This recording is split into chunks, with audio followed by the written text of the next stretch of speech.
Hello, everyone. Good evening. Welcome to Book Passage. My name is Cheryl Bronstein, and I am one of the event coordinators here at Book Passage, and I'm thrilled to be your event host this evening. We welcome you to this exciting program, Conversations with Authors, and thank you so much to our loyal supporters who've been helping to keep our doors open and the business flowing during these very difficult past 18 or so months. Book Passage is very proud of our 2 convenient locations. We are serving the Bay Area. We have our Corte Madera store, which is in Marin County, and we have our San Francisco Ferry Building location. Both stores are open. They're open for business and browsing, so please come in, take a look, and buy your books from Book Passage. We also have a very active, thriving business-to-business operation, and we all know that books make the best gifts. So for all you business owners out there and corporations, we would be happy to help you purchase books for your clients or your staff. If you're interested in this, please call our store, ask for corporate orders, and we are happy to help you with large orders. We can offer very attractive discounts. We ship all over the world. In addition to these many author events, we are now hosting in person in the store live events. So please check our website if you don't want to miss anything. If you're interested in coming to one of those old fashioned from early 2020 in-person author events, we have them. So just take a look at our website to keep you up to date on all the wonderful things that are going on at Book Passage. Here at Book Passage, our mission is to enrich, engage, and inspire. And Book Passage has been a Bay Area institution for over 40 years. So again, thank you to our loyal patrons. We hope to keep our doors open for another 40 years. Well, I was blown away by this new book, We Are Not Like Them. This is one of the fall's most anticipated titles. This character-driven page-turner is a novel not to be missed. A Good Morning America book club pick, a Goodreads highly recommended book, and a giant online retailer, I will not say the name of that, but it's one of their best, it's the best book of October pick. It's a story of friendship and the test of those bonds in the face of tragedy. We Are Not Like Them tackles tough issues like race, brutality, with class and unflinching honesty and empathy.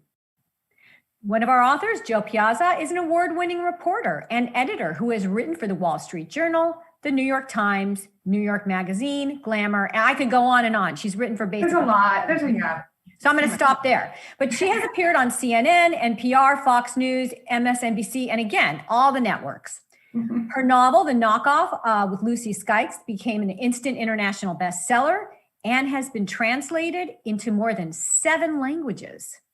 She is also the author of the critically acclaimed If Nuns Ruled the World, which is a great book. She currently lives in San Francisco with her husband and their giant dog. And hopefully she'll tell us what kind of dog she has. Our other author, Christine Pride, is a writer, editor, and a 15-year publishing veteran. She has held editorial posts at various imprints, including Doubleday, Broadway, and most recently as a senior editor at Simon & Schuster. Christine has edited and published a range of best-selling books with a special emphasis on inspirational stories and memoirs. And she lives in New York City. So we are very lucky to have these 2 powerhouse women here. This afternoon, we're going to be also joined by a book club, the Assembly Book Club, which is based in San Francisco, but it is a virtual book club. And we will have members of that club participating on this Zoom author event. So it is a great pleasure and privilege to introduce this dynamic duo, Christine Pride and Jo Piazza. Thank you. Oh, thank you, Cheryl. That was such an That was so introduction. I nice. really appreciate that. Thank you. I want you to introduce me everywhere I go for the rest of my life. So I want to start out by explaining why I ended up asking Molly and the assembly to join us at this event. So I feel bad that I didn't send you a new bio. I left the Bay Area to move home to Philadelphia, which is where our book is set. But while I was in the Bay Area, the assembly, which was a women-centric workspace and wellness space, was created by Molly, and it was very, very literally my favorite place in San Francisco. I heard about it all the time over here in New York. And it is also the place where I wrote the majority of this book, because I had a small baby and I had to get the hell out of my house. And so almost all of my writing was done there. And Molly was one of my very first readers of a first draft of this book. And so the community that I met at the assembly meant so much to my writing life that I was like, if we're doing an event in the Bay Area, I want to do it with you guys, even if during the pandemic, the assembly physical location stopped existing in physical form, as so many things stopped existing in the pandemic. But we also, Christine and I, it's only been a week since the book has been in the world, but we've done a lot of like us just talking to each other kinds of events. And we really feel like this book is about the readers. And we're so curious to hear reader reactions to the book. So now that it's been out in the world, we were hoping to have more of a dynamic conversation with readers. And so we're happy to, we're going to let Christine give the elevator pitch for the book and have Molly ask us any quick questions. And then let's just like dig in. And I want to hear what you guys think. I feel like we also set this up as an excuse because we haven't had any wine or drinks in any of our other events. And so I think we set up this like book club kind of feeling so that we could all also bring a drink to this event. And if you're watching, please do join us with a drink. That really makes it feel like a book club, you know, kind of atmosphere. Yeah, so I'll give the pitch and tell you guys about the book for those of you watching who don't know exactly all the details yet, which We Are Not With Them is the story of a lifelong friendship between, oh, there's our visual, between a Black woman whose name is Riley and a white woman whose name is Jen. And they grew up together in Philadelphia. And as the novel opens, Riley is just returned to town for this big job. She's a journalist, and so she's very excited. This is like a coup in her career to be returning to work at the local station in Philadelphia. And she's also excited to reconnect with Jen. They've been long distance friends for a while. And Jen is pregnant with her first child with her husband, Kevin. And this is a hard-won pregnancy. And, you know, she had a hard time getting pregnant, and finally she is. And Jen's husband, Kevin, is a Philadelphia police officer. So right as the story starts, Kevin is involved in the shooting of an unarmed Black person. And we see then how this event upends their lives. You know, Riley has to cover the story. Jen is obviously involved in the story on a firsthand basis since Kevin is implicated. And also then their friendship, where they have to confront some issues, including race, that they haven't, you know, really dealt with head on before. So a lot ensues. They have a lot to talk about, and we hope that gives everybody else a lot to talk about too. Thank you. Yes, I read this. I actually looked it up. You first read a copy of this book in the like halfway through 2019. So it has been over 2 years, and also what a 2 years it has been in every possible way, but also in ways that are very, very, very pertinent to like the topic of the book. And so, you know, hopefully some more members of our book club will show up again. You know, we'll see. People like to be very ambitious about book club events, but excited. That's how this is like real book club. Exactly, it's a real book club. It's like that. But I also like to just start, because we are all real humans with real lives and things, just like checking in on everyone about how they're doing. So real quick, would just love like, how are you? I know it's been quite a week, Jo and Christine, especially, like, how are you doing? What's going on? Jo, I'll start with you. How are you? See, can you guys see why I loved being at the assembly with Molly? Yeah, I every mean, single of all day? the hard-hitting interview questions that we've gotten all week, none of them have been, how are you? No one's asking like, how are you doing?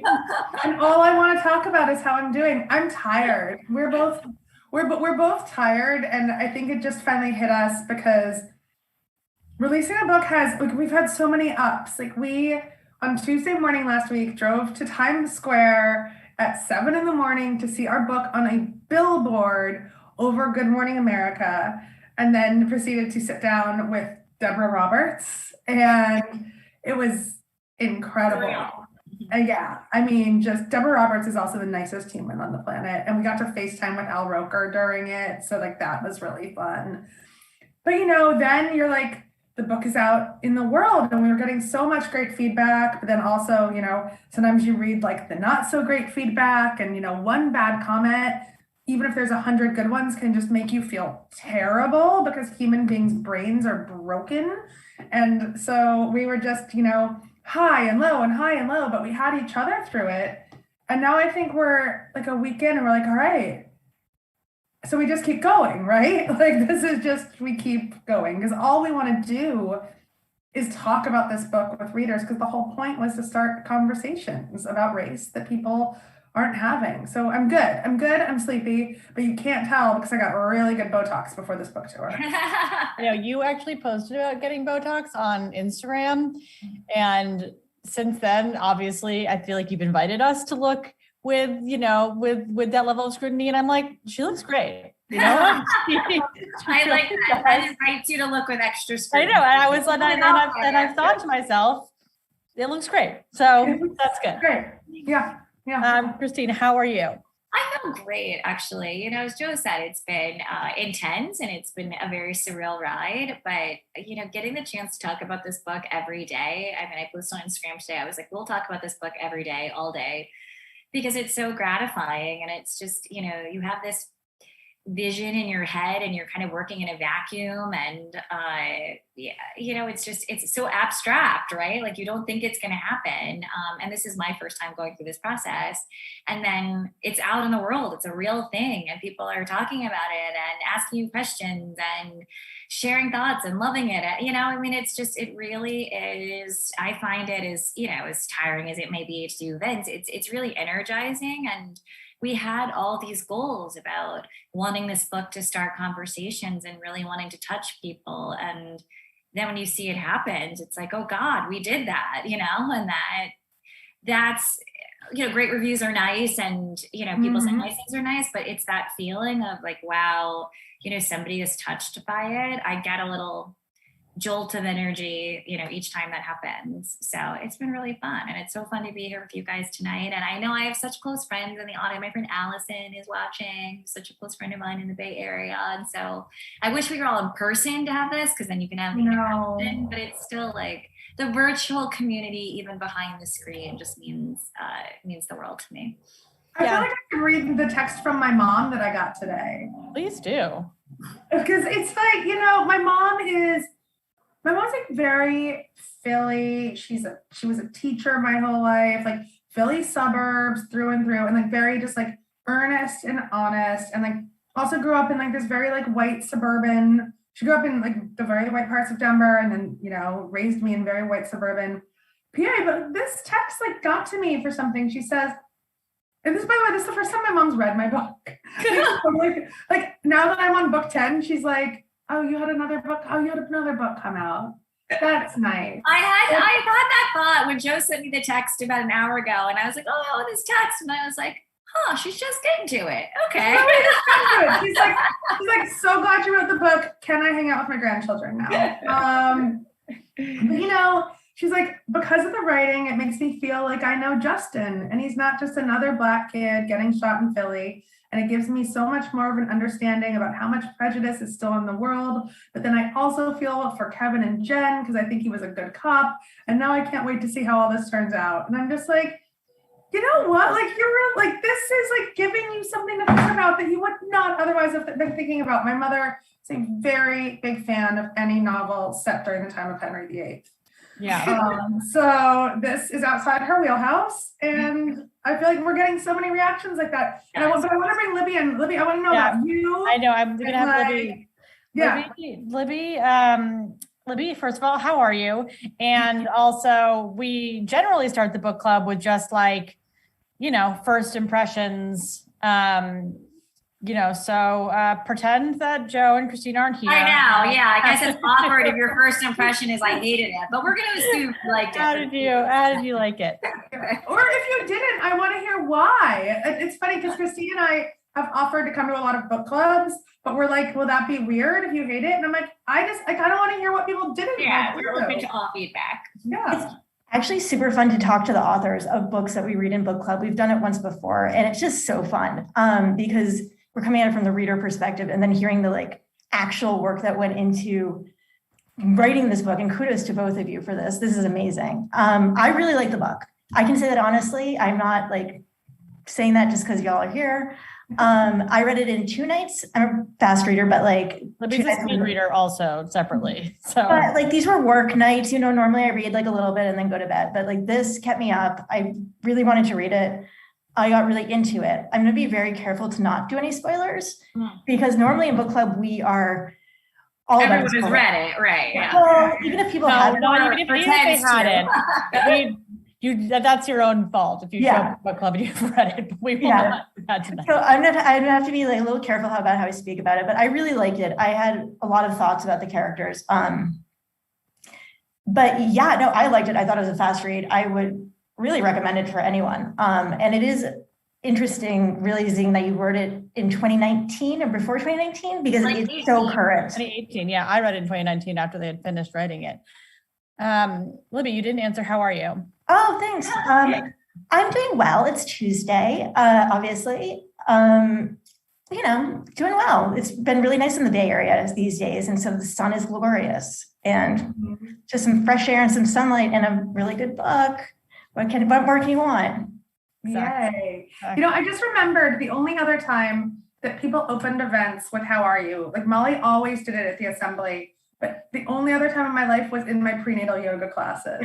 And I'm like, why do we only ever ask pregnant women how they're doing? Like That's all true. of us need to tell someone. May we enter all group interactions with the tenderness of a prenatal yoga teacher. Really, That's a good mantra. That's a kind-hearted soul who is like leading into that. I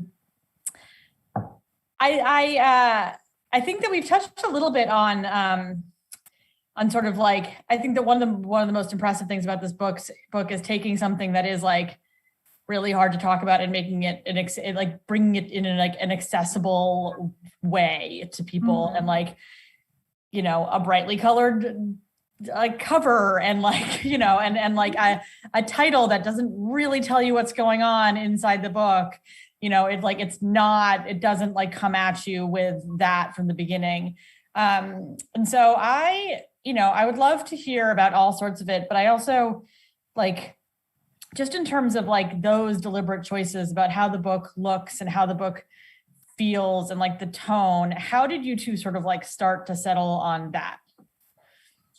It was really intentional from the start what we wanted this book to be. And that was a very accessible, like upmarket commercial women's fiction book, because we wanted people to come to this novel who might not pick up all of the incredible nonfiction about race that is out there, who might not pick up kind of a scary like cover with like bold writing that says white fragility or how to be an anti-racist, because they might feel attacked. Like there is a lot of language of just like us versus them, which is a lot of where the title came from too, because the title, even though you don't know what it's about when you pick it up, it's actually a really loaded title. And you realize that once you get into the book. But at its core, this is a book about lifelong friendship between two women and what that friendship like can and cannot endure. And then sprinkled through it is the issue of race, which has just become such almost an untouchable topic in our country. I mean, we're talking about it more than ever, but I also feel like people are more scared than ever about talking about it. And we wanted to try to make it that someone can read this book and enjoy it. And it's as we talk to interviewers, they're like, I really enjoyed this book. And they're like, oh, can I say that? Because it's about this. Yeah. And we're like, yes, that was the point. We wanted people, we joke, we're like, come for the friendship and stay for the social justice. We want people to feel empathy and sympathy. And like my mom said, in the way that is like, so just my mom, she's like, I feel both of all of these people, and I didn't expect to feel this way. And that's what we're hearing from so many readers, right, Christine? Yeah, we really wanted, which was hard to do, but we leaned into it. We really wanted to write for lots of different audiences. I've been an editor for 1,000 years, too long. Which is crazy. In fact, it was funny. I mean, Cheryl said that in my bio. I was like, oh, that is an outdated bio because it's actually been 20 years. But I'm like, let's just go with 15. That sounds much better. But like sometimes you have a very clear, or a lot of times you want to have a very clear audience in your mind of who the reader of a certain book is, right? Like that's your target audience. But in this case, and this is part of why Jo and I wanted to write it together, is, we're coming from two different perspectives and backgrounds. And it was really important for us to have two equally balanced, fully realized characters that come from two different perspectives and backgrounds, or two different life experiences, right? And so that, the biggest compliment I think we can get from readers of this book is to say that they were surprised, because I think a lot of people will come to this book with some sort of preconceived notions about what we're writing about and what we're trying to do, and if we have an agenda. And so I think then when they read it and they see all the different perspectives represented and the complexities and the nuance, it's like, oh, I didn't know that I was going to identify with that character. I didn't realize that I was going to feel this way, or, oh, this taught me this, or I wasn't aware of this until now, almost like what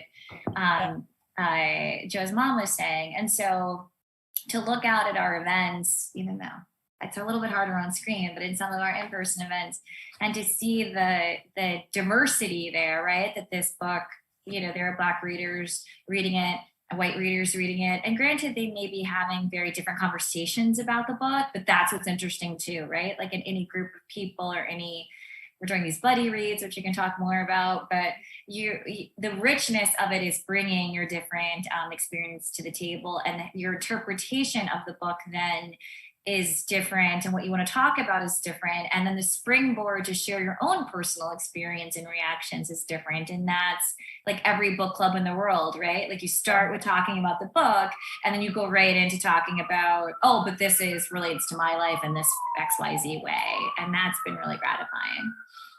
Yeah, Libby and I actually were texting, so I'll have Libby respond too. I think as a white lady who read this book for the second time in this version, I actually think the first bit of like thing that I talked to Jo about was like, Jen is a hard character to like feel, and I think there's probably more like there's probably elements of it where you're like in the dialogue, you're like, oh my God, like, why are you like saying this?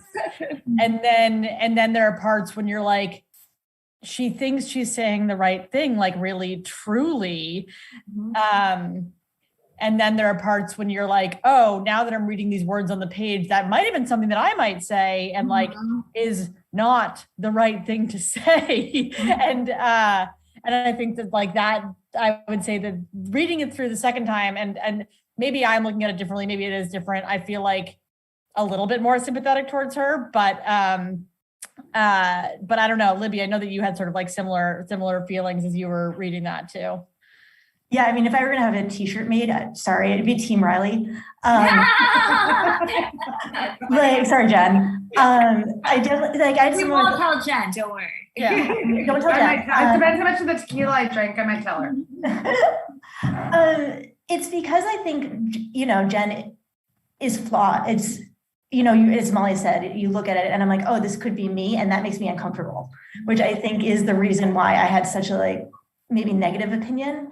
Although I like to think that I wouldn't do some of the things she did, but yeah, she's definitely a harder character to read, but I she's flawed, but she's real, which I liked as well, because she is that person who you know and who everyone knows, who's just trying to muddle their way through life. It's true. And, Christine and I have been really honest in all of our interviews and our chats. And, I joke that sometimes as this white woman on a stage talking about race in a book that I wrote about race, like sometimes I feel so dumb. Like I feel like the stumbling dad in a bad sitcom, right? But I want to be really honest that a lot of my own fear about talking about race that Christina and I had to overcome was an anxiety of, I didn't want to hurt anyone's feelings. I didn't want to get anything wrong. I didn't want to sound stupid, right? So I didn't know how to have the right kind of conversations, if that's even the right word.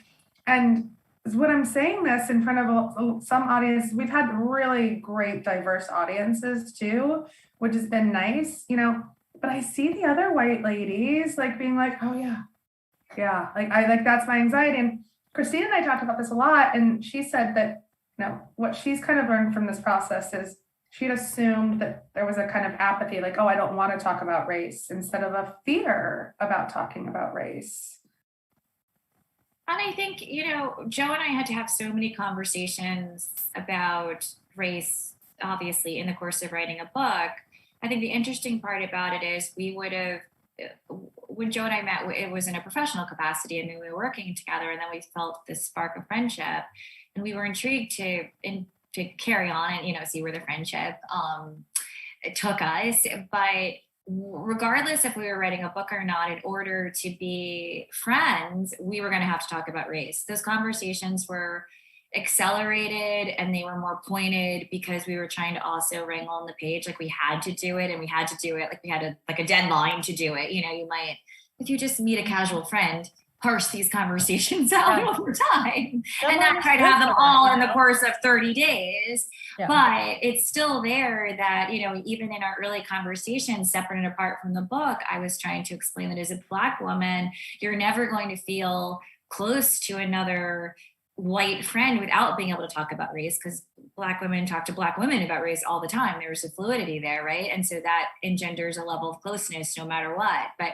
so that was always going to be a chasm. And I think that's what Riley and Jen are experiencing, and they have to push through. And that, is like art mirroring life, life mirroring art in our case, where it was, it took both of us pushing through, and Jo might have had her fears and hesitancies and weariness as she described, and I had them too, which is that you're always concerned, like you don't want to be the person who's always talking about race as a Black person, or, that you're going to be, cast that way, or you don't know what, since I didn't know Jo, you don't, when we were obviously becoming new friends, you don't know what that person's reaction is going to be, right? Are they going to be defensive? Are they going to be dismissive? Like you're overreacting, or that's not true, or maybe, that, are you sure that's how you saw that? Because that person. But what did they actually say to you? Yeah, exactly. It is actually just something my husband says to me about everything I say.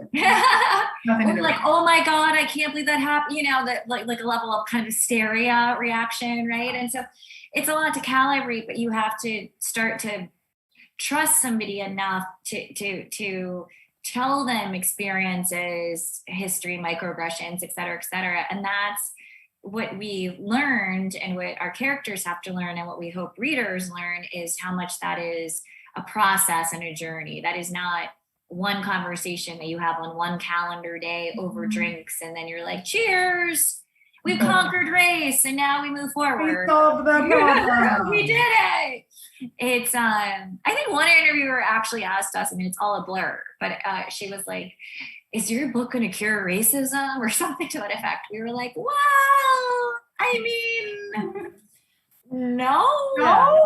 Is this book going to make enough start the preparation? Probably not. You can say these kind of conversations lead us towards curing racism, but lead us towards the empathy that we're trying to foster, that makes you less suspicious, less judgmental, less unkind, less dismissive of another person.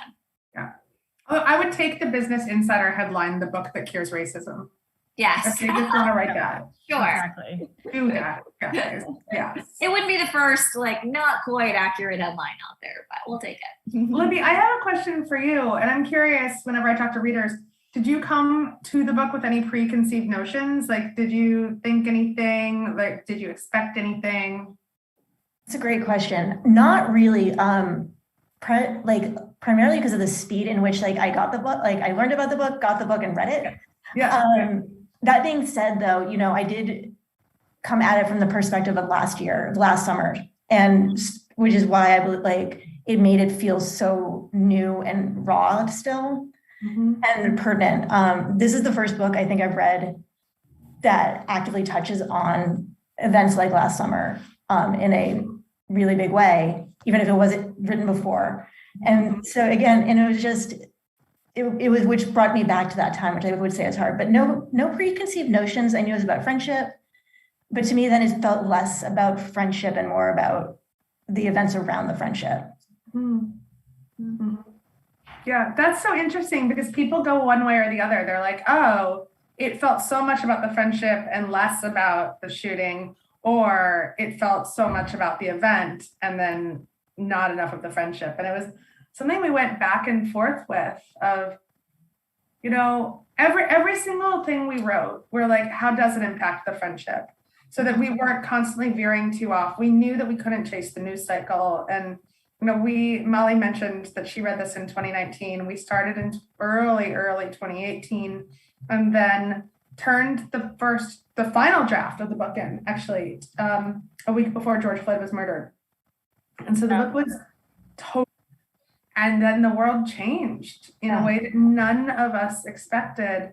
But also, you know, for Christine and I, who had been talking about this for 2 years, like while writing this book, and, you know, Christine, who has been living the Black experience her entire life, but like, we're like, the world, things changed, but we were talking about these shootings like so much leading up to George Floyd that like, we weren't, it didn't hit us like the same kind of freight train. It did hit us. I'm probably not, again, give me grace. I'm probably not saying it perfectly, but we're like, but we've been discussing this topic for so long. And now all of a sudden, all these other people are talking about it. And that's good and bad in a lot of ways. And we got the book back and didn't change much because like I said, we couldn't chase the news cycle.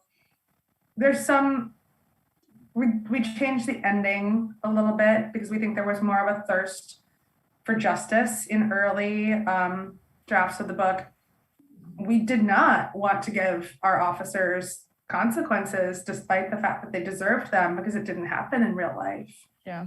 And now it does, but it did once. It has. It has. It did one time. Yeah. And so it still doesn't feel realistic to us to like throw the book at these guys and throw them in jail for the rest of their lives because we don't think it would happen.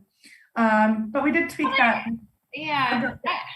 I was just going to say, I feel like the timing of this book, it does feel like fortuitous timing in a lot of ways, in that, you know, this book obviously took a long time to come out and there were twists and turns and blah, blah, blah.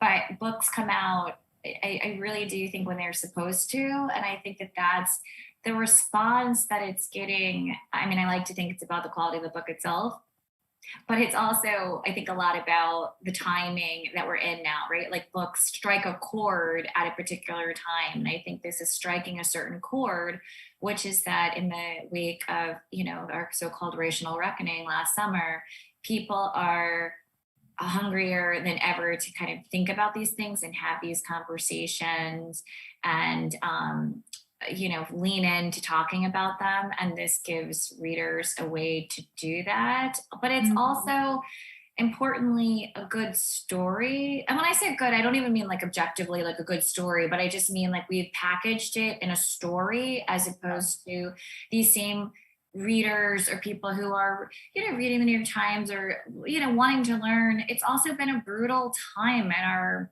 lives collectively. And so, you know, a heavy book right now wouldn't be necessarily hitting the mark, I think, the same way. Like the book deals with a serious subject for sure, but it's very light is not the right word, but it's packaged in a lot of human emotion and human drama and human motivations and human conflict. Will they, won't they talk? Will Riley get the promotion? Will these things happen? What's going to happen with the baby? Just like universal questions that I think people can be hooked on the page. And what we want right now is to be absorbed in a story and not to think about our real lives or vaccines or, whatnot, quarantine. And so I do think this book is, as serious as it might be, is escapist in a way because of the storytelling. Yeah, I feel like if we, we're doing our regular book club without you guys here, I feel like, and without having like the insider information that I have of like having seen a little bit of the process and knowing it and having known Jo for a few years, like, I feel like we would have had the question of like, did they consider changing this book? Yeah. Or did they write it afterwards and just set it beforehand because they didn't want to deal with the pandemic, or like, just sort of like, was it written opportunistically, like in the wake of this, or like, I think like that question is there because like no one really knows like how long you actually were like working on and writing on this. And I imagine that those conversations did happen about like, do we change this? Do we update it so it takes place in 2020, 2021? Like, what did that like? Or was that never like on the table for you guys? I know you just sort of mentioned it, so I would love to hear more about that because I feel like that's something that we would probably like discuss and be interested in. No, I think it's a really interesting topic because we definitely we always knew whatever happened, we had wanted to keep the book in the same time frame. And I think what's really interesting about that and what we hope people would discuss in book clubs, and it does give some context, is this idea of how much the world changed. And this book does capture kind of a society on the cusp, right? So where we were then in this book and where we are now, I think is something really interesting to talk about, like to think about, like what is the difference, and would the news coverage that Riley is doing be the same? Would the aftermath be the same? Would Jen's reaction be the same? I mean, the questions are there. The answers in a lot of ways are obvious, but I think diving into why things are different and how they're different. And I think the question that really permeates our story is this idea of what is justice, and in the tweaking of the book, but in post George Floyd era, I think we drilled down on that a little bit more and going back through the book, because that was the question that everyone was asking at last summer, right? Like, what will justice look like? Like, what will make this right? Like, what do we do as a society to repair and mend? Like, how, like, what's the fix here? Yeah. And that's something that all of our characters are dealing with. And so I think we hit on that theme a little bit harder in terms of both for all the individual characters and their dynamics, like what makes this right? What's going to make Kevin and Jen's relationship right? What's going to make Riley and Jen's friendship right? What's going to make Kevin's, what he did right? What's going to be justice for Justin's mom and his family? Like, those are all questions that we hope hang over the page, but also that people can talk about in their book club.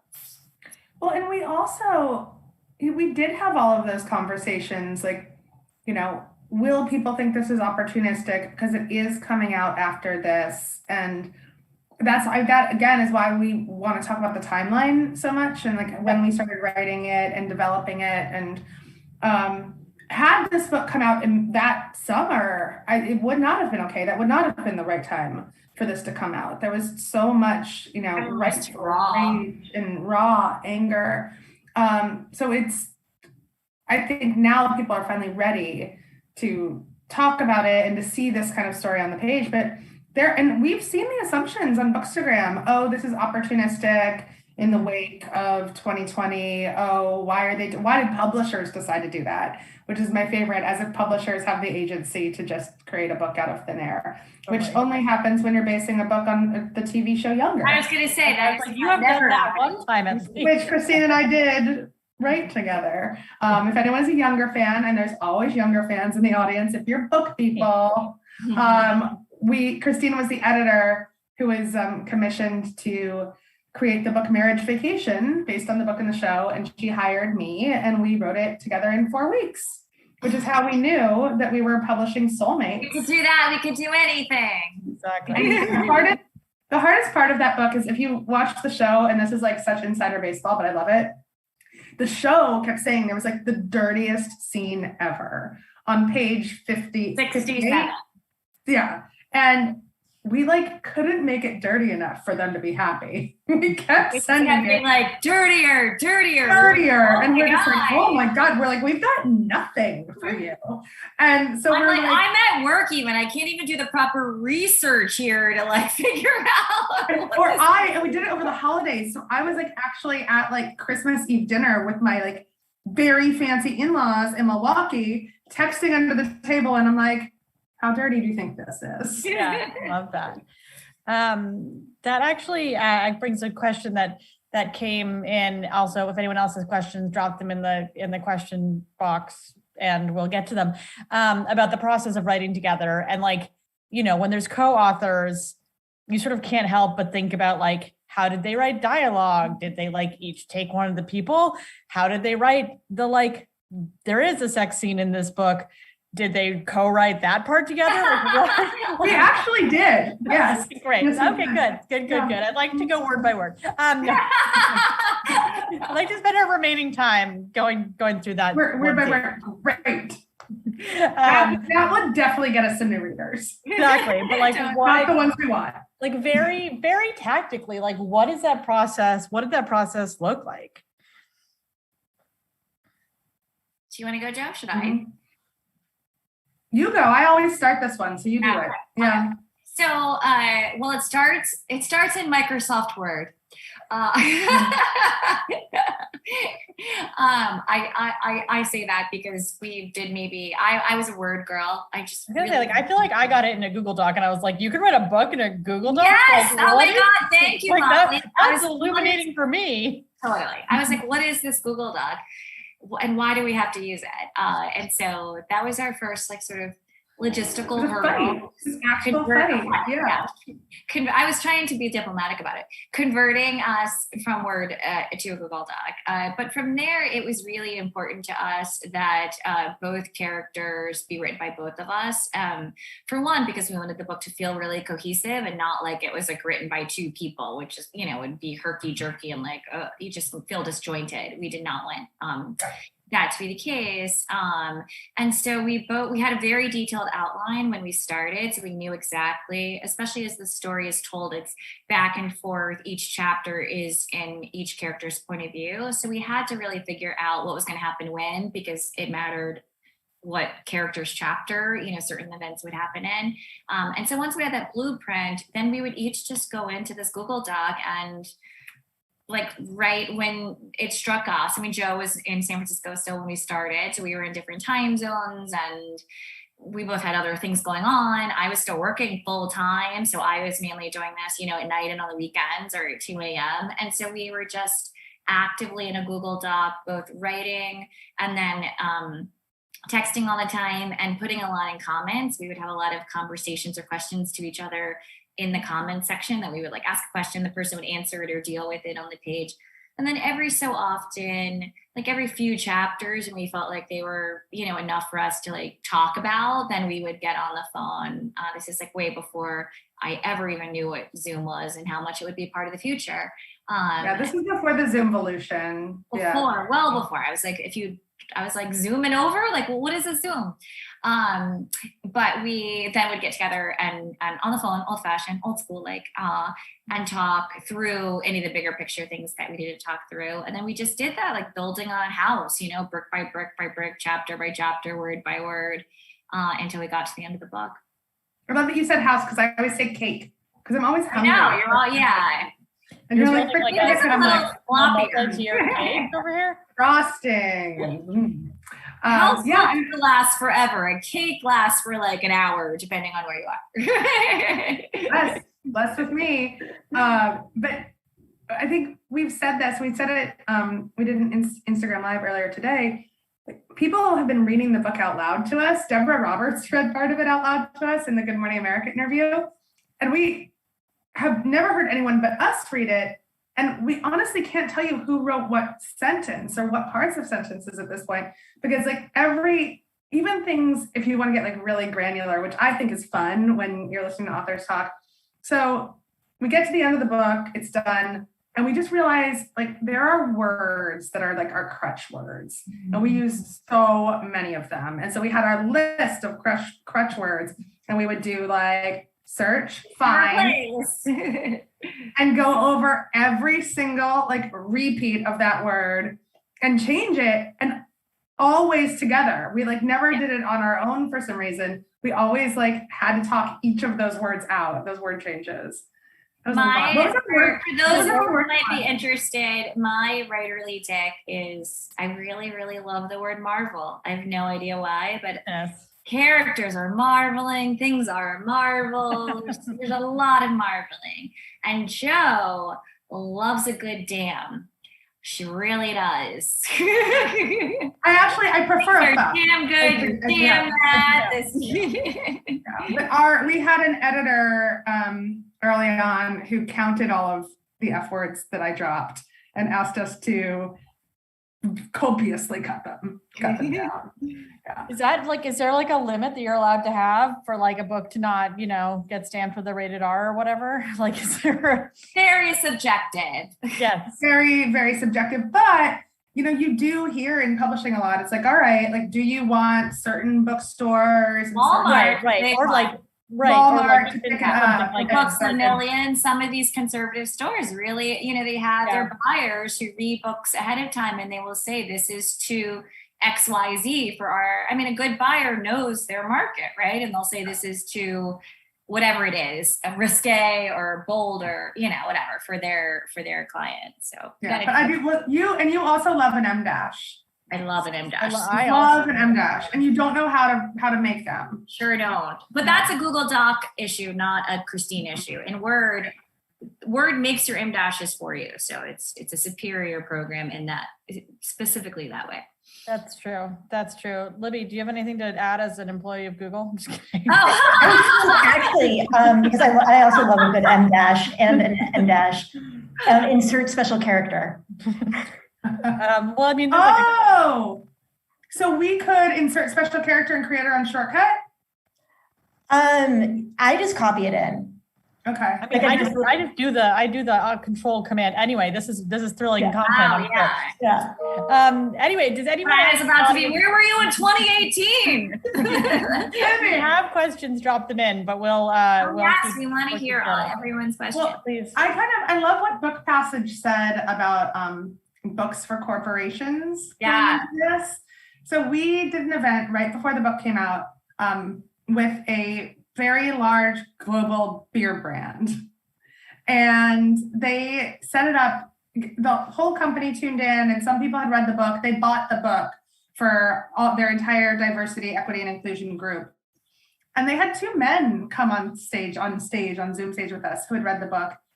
And both of them, one white and a little bit older, and one Black and about our age, like 40s.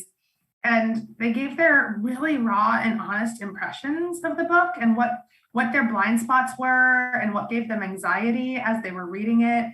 And at the end of it, like everyone involved was like being able to talk about this book that wasn't about me necessarily. Yeah. But like the fact that I could talk about the characters was the best like DEI diversity event we've ever had at the company, because by talking about the characters, we felt like we could bring our real selves and our real stories to the workplace. There was a segue. And then they shared really personal stories. And, that's what we hope the book does, right? Like, is the springboard for people to be open and honest in a way that you might not go up, let alone to, even your best friend, but definitely not to your coworker at the water cooler and say, let me tell you about this one time XYZ happened to me. Or, even at the meeting last week, I felt XYZ when so-and-so said it.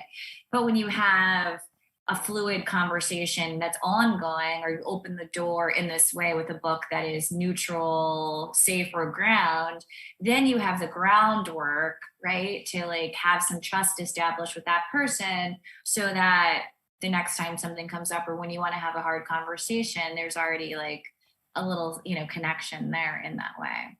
Yeah. And that's when books are really doing their best work, right? Is like when they're bringing us into that conversation. And men, which I I'm going to go out on a limb here and say you probably don't hear from as many men who are reading this. Not our target audience. Not our target audience. I mean, for the reason that both of them they genuinely enjoyed it. In fact, both of them said they cried at different points, and we're like, well, that was our goal, to make men cry. Exactly. That's all of our goal, right? It's all of our goal. I mean, it's a life goal. But a true fact is the majority of men do not read fiction written by women. So it's true. Yeah. I give my husband shit about this all the time. And I swore too. So sorry, book passage. We do have a question from Marsha, which is a little bit about your future, about whether this will be a series or a trilogy. I do. I mean, we're not writing a sequel, but Jo and I do spend a lot of time thinking about where are Riley and Jen now. We're so attached to these characters, and it's so funny. Like, you finish a book, it obviously comes to, no spoilers, but like a conclusion. And the characters live on, right? And so it's like, I wonder what they're up to these days. But that will be for everybody else to discuss and speculate on as they read, because we are picking up with a whole different set of characters and storylines, which we can't really say much about just yet. But more books from the two ZOs. Yeah, but we're like 100 pages into our next book. And even when we were thinking, we originally conceived of We Are Not Like Them, we had kind of a long-term plan in mind of writing a series of books that use intimacy and intimate relationships, really take it race down to the, real micro level, to show the dynamic and, really personal relationships. So when We Are Not Like Them, it was a friendship. In our next book, it's another close relationship that's affected by race. I like to throw out bombshells in these events that I haven't run by Christine yet. Here she goes. And she really does do this. This is like an actual fact. But luckily I'm sitting down and I have a drink tonight. Like, I have both. Sometimes Jo will call me and say, are you sitting down? The biggest are you sitting down was, we were 2 weeks away from our deadline, and I was like, are you sitting down? And I told her we should rewrite the entire book in first person. In 2 weeks. In 2 weeks. And the one that Molly read was in third person, which is why I think. Oh, wow. So you read the version. You read the first one. It was in third. Yeah. It was in close third. And I think the characters felt a lot more disconnected. Like, being able to be in their heads was the way that this book wanted to be. Do you agree, Molly, having read both versions? There's so few people who have read both. Well, I think that I probably, now that you say that is true, and I think I probably didn't even really realize that was like the big change. But I think in the first version I read, and I think probably some of it by nature of that, it was like a little hard to see them as friends. And of course, like, friendships go through, friendships have like chapters and phases, and especially long friendships. And actually, Libby and I have known each other since we were 16 years old. So, here's a long friendship right here. But and I think that, and it's not that can't be true, that you have someone you've known for a long time who is just like, it is not that close of a friendship. But I think that this version of it, it was a lot deeper into the actual sort of like relationship between them and like the feelings that they had about it, like the actual emotions tied to it. And about each other. I have a question for Molly and Libby after I drop my bombshell on Christine. Yeah, please. I didn't want to. I was like, you don't leave me waiting any longer. Yeah. I'm actually not opposed to exploring something in Riley and Jen's collective future, or in one of their futures, in perhaps a short story or like audio original form. Oh, I'm very into that. At some point. Yeah, I'm into it. Well, because we wrote the prequel. We wrote a prequel. For our British, they have a whole like different publication process in the UK, and apparently short stories that are related to the book are really popular over there ahead of publication. And so they asked us to write a prequel, and so we did one that took place on Jen's wedding day. That's fun. And it was fun. So I'm very into that. I really like that. Yeah, so I'm very into that. I just thought of it right now. So thanks for the question, He's Marsha. probably going to start a Google Doc as soon as we get off, and we're going to write 500 words tonight. Also, like, audio is, I don't know. at this point, I don't know what you would call like your primary medium, Jo, of like audio or written. Jo's got a number of podcasts that are very popular and wonderful, which we can plug at the end. But that's cool. You had a question for us?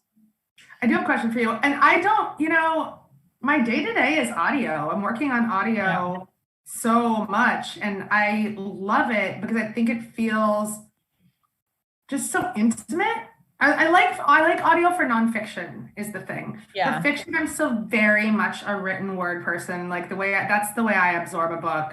It's rare that I'll do an audiobook. I'm listening to Midnight Library right now and enjoying it, but it's a very different experience. But for reporting, I think audio is better. Who did the audiobook of this? Marin and Shanna Small. We're obsessed. Two people. We were Okay. obsessed with them. Yeah, so we had two different narrators. And Marin, she's written or read a bunch of books, and I've been a huge fan of hers for a while. But my favorite that she's done is Nothing to See Here, the Kevin Wilson. Well, my favorite that she's done besides ours, obviously. Yeah. Our audiobook is so good. We love it. And Shanna Small's read The Vanishing Half, Great Fitness. Oh yeah. We read that in our book club as well. Yeah. So we feel like two superstar narrators, and we're so happy. We feel very lucky that we got my question for you guys, because we made a very deliberate decision in the book that Riley and Jen had been friends for a long time, that they weren't new friends. And because we believe that friendships that formed at different stages in your life are just different. You talk about different things together, you like absorb different things together. So I'm curious, you two have been friends since you were teenagers. Would you consider that different from a relationship that you make, say, when you're in your 30s? I mean, we're only in our early 20s now, so it's your question. No, I mean, definitely 100%. I think that there's no question that that the relationship and the friendship is different than other friendships I have. I think it's like putting it into words is like the why is a little harder, but I think it's of course, because not only because we have the history and because we've seen each other like change and go through so much, but also like, that is I don't have a sister, and it's like the closest thing that I have to a sister is someone who's been there, through all of it too. I don't know. Liv, do you feel that same way? I do. Yeah. I also don't have a sister. So let's hope. Fingers crossed. Yeah, right. No, I also you too. Yeah, I think it's because, these people have seen everything, right? Like witness. They've witness to your life. Yeah. Literally every single terrible boyfriend I've ever dated. And so it's like, and so that sort of thing, like you can't gloss over, that's like a kind of an irreplaceable thing. Which is why, to me, with this book, was part of the reason it was so approachable was because of that friendship. And seeing how it changed over the years, because like you do come together and push apart and then come together again. And it's like, that's just life.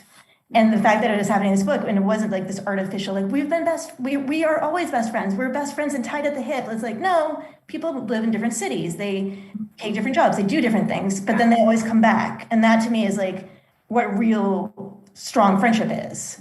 Yeah. Mm-hmm. And that's the show too, because as much as we talk about race, both within the context of the book, that is, kind of an animating theme, but it's also just about all the universal elements of female friendship, right? Like them talking about their relationships, and when one friend makes different life choices or goes in a different direction or has a baby and the other one doesn't, or, these are all things that through various phases of a friendship changes the equilibrium. And then, you figure out like what your role is again, and then it changes and then you move, and so we wanted to capture that aspect, that they have both this really strong shared history together, which is special. And we hope we capture for people who haven't, had the benefit of that, because it is such a special thing to still have somebody that's a friend from adulthood, from childhood into adulthood, but also how that relationship has its own special complexities, because you can't escape who you were at 5, at 10, at 15, at 25, right? Because the other person has seen you through this whole time. So Cheryl's back, because she's like, you guys are going to talk all night and people have to go to bed. We're at time. So we're at time. Wrap it up, but I would she's love flashing the lights. Jo and Jo. No, I don't want to stop you guys. This was amazing. It's like, I feel like we're all in a living room talking, and it's just it's so wonderful, so relaxed. But to all our viewers out there, this is the book, It is incredible. I highly recommend it. I think it's a great book for any book group out there who's looking for their next book group pick. It's also great for any kind of business or corporation that wants to delve more into these issues because it's very timely. And it's the book is inspiring. I think it allows you to ask a lot of questions, but yet, leaves you feeling really good. Again, corporate orders, please give us a call. Buy your books from Book Passage in an independent bookstore so we can continue to provide this incredible programming. And again, I thank you to our authors, Christine and Jo, and to our Assembly Book Club. You guys were amazing. Get the book. You'll be happy. Thanks for being. It was really fun to talk to you guys. Thanks for being so fun. Thank you guys. Really appreciate it. Thank you, Cheryl, for having us. Good night, everyone. We'll see you next time. Good night.